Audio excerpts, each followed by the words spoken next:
Hello, Joe. How you doing, mate? Struggling a little bit today. The adrenaline's wearing off a little bit, but me and my girlfriend now, she arrived last night, and I'm sure she'll give me a kick up the arse and it'll be fine. And you're going to be absolutely buzzing. What are you doing right now? I'm sat on a bed. She just put something on Netflix, so if you heard a noise in the background, that was me telling her to turn it off. We're off for a day in Brooklyn, and we're going to see Network with Bryan Cranston on Broadway this afternoon. So, should be a nice day. Yeah, fucking off WrestleMania. Looks awful. I've had enough of wrestling. Yep. Let's get on to the reason why we're talking. You were at Ring of Honor New Japan G1 Supercard.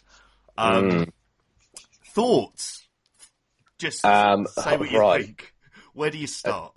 So some New Japan bright spots. It was amazing seeing Will Ospreay in front of that many people and seeing him get over and seeing his stuff work in front of that many people. It was weird as, we used to see him in front of 700 people, 500 people, 200 at the cockpit, and here he is in a sold-out Madison Square Garden. That was kind of weird, but great, and it felt so right as well. Great seeing the Rev Pro title up on the big screen in Madison Square Garden, seeing Zack Sabre Jr. and Andy Quildan there as well. That stuff was great. Seeing a title change and seeing the kind of list of champions that they put up before any match in New Japan was also awesome, getting to see that. And seeing Okada get a big win was amazing. Fuck Jay White.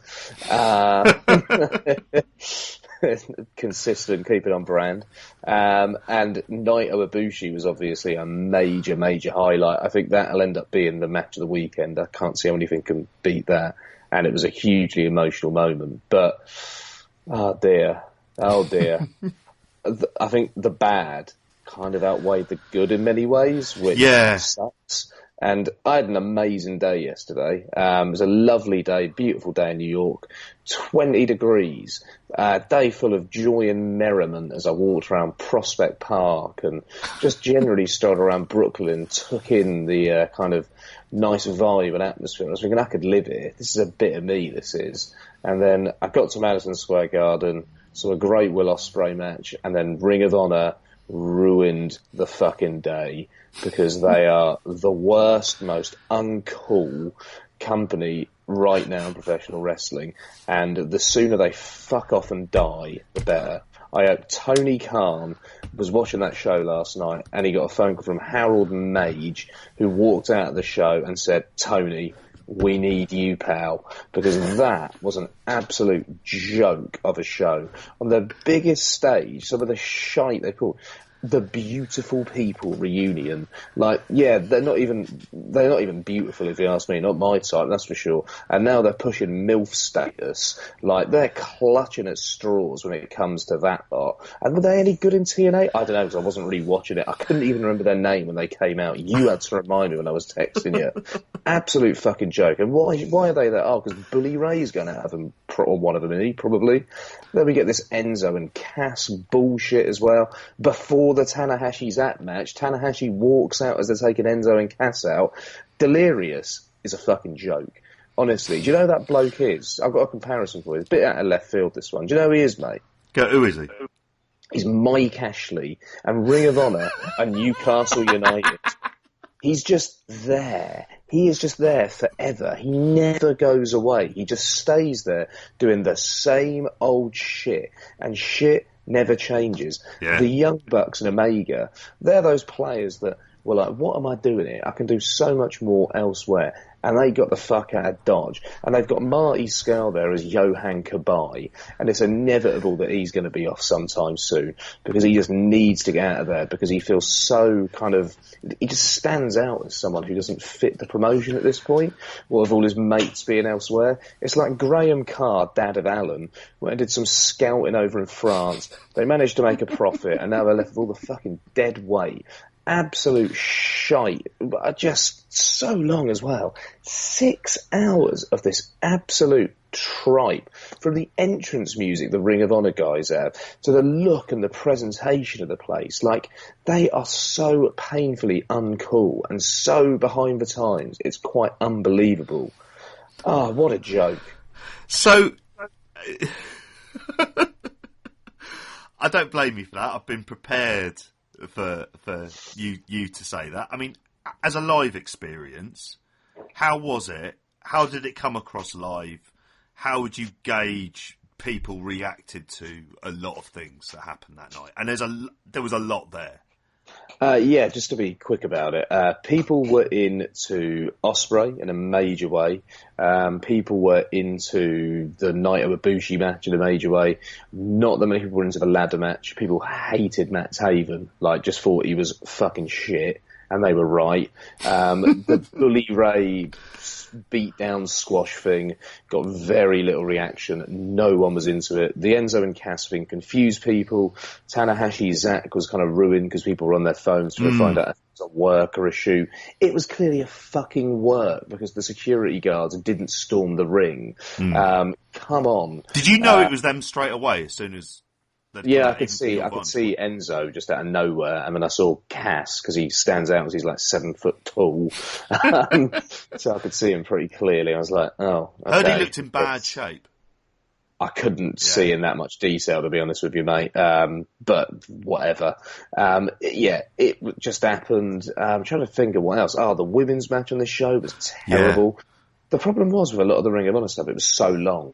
It took so fucking long. It felt like a Ring of Honor show that had guest spots for New Japan. It was like they managed to get New Japan on loan for the night to sell out Madison Square Garden and delude themselves into thinking that they sold out. The way that Kerry Silkin entered as if he was stunned and couldn't believe that his little Ring of Honor had sold out Madison Square Garden. Kerry, stop fooling yourself, man. I've got a lot of respect for you, but that, you're absolutely fooling yourselves. It was like I was at a wedding of people that just don't actually love each other and are trying to convince one another that they really do love one another and everyone there's happy for them. But everyone knows that this relationship is going to be destructive and it's not going to go well. And this was what this was. A fucking joke of an evening where Ring of Honor ruined everything. This should have just been New Japan, pure New Japan. Because all the New Japan stuff, it worked. And people liked it. But Ring of Honor need to just be put on the scrap heap right now. WWE need to buy the rights. We need to get an epic Ring of Honor documentary that ignores everything past about 2008. Because what a joke. I suppose there was Rouge versus Dalton Castle. Was that the highlight of the Ring of Honor stuff for you? You're trying to get me going again, aren't you? So, I am. You know where this is going. And I'm not going to go into too much detail because I've got lots of time. Sure. The bloke next to me was unbearable. He was unbearable. Big ECW fan of the 90s, from Philly, in his mid-40s, absolutely pissed to fuck when he got there. He was drinking for the old show, $17 fucking for a beer, but he was chugging them. Dalton Castle comes up. It's Dalton Castle! It's Dalton Castle! Do you like Dalton Castle, man? Nah, not really, mate. Not for me. You don't like Dalton Castle? Dalton Castle's the big fucking Bang Theory of wrestlers. That's what he is. He's fucking shit. Studio-based American sitcom, lowest common denominator bullshit that I ain't watching. He didn't understand how I loved Zack Sabre Jr. He's too skinny, man. He needs to drink a damn protein shake. Zack Sabre Jr. is, I don't know, compared to him, the brass eye of fucking comedy compared to Dalton Castle. I was so fucking happy when he lost in 3 seconds. I was absolutely pissing myself. And I thought, right, this is going well. It didn't go so well after that, but the bloke next to me was so angry that Dalton Castle left. Dalton Castle lost. He got up and left and ran to the bar. I was like, fuck this. Treating Dalton Castle like that at MSG. It was hilarious. Then he kept asking me if I liked the Briscoes. You like the Briscoes? You get to see the Briscoes tonight? I'm like, I've seen them quite a few times, which he couldn't seem to grasp. You've seen the Briscoes before? Yeah, probably like 10 times. Really? Yeah. Then they came out, it's the Briscoes, buddy. Kept slapping me on the back, didn't know his own strength. I might have to see a fucking chiropractor today. My back is feeling that sore from his relentless slaps, honestly. Oh, and when Matt Taven won, he was so angry, he got up and left, and he didn't even say bye. I was so happy I could watch that main event without him there bleating on in my ear. Yeah. Oh, sounds spectacular. It's not exactly analysis, this, is it? It's just me getting shit off my chest. Mate, treat it that way. Treat it as a therapy session. Any final thoughts? I know you've not got much time. Any final thoughts on the show? I don't know what else you could possibly add on to it. It's definitely been tainted for you by the Ring of Honor stuff.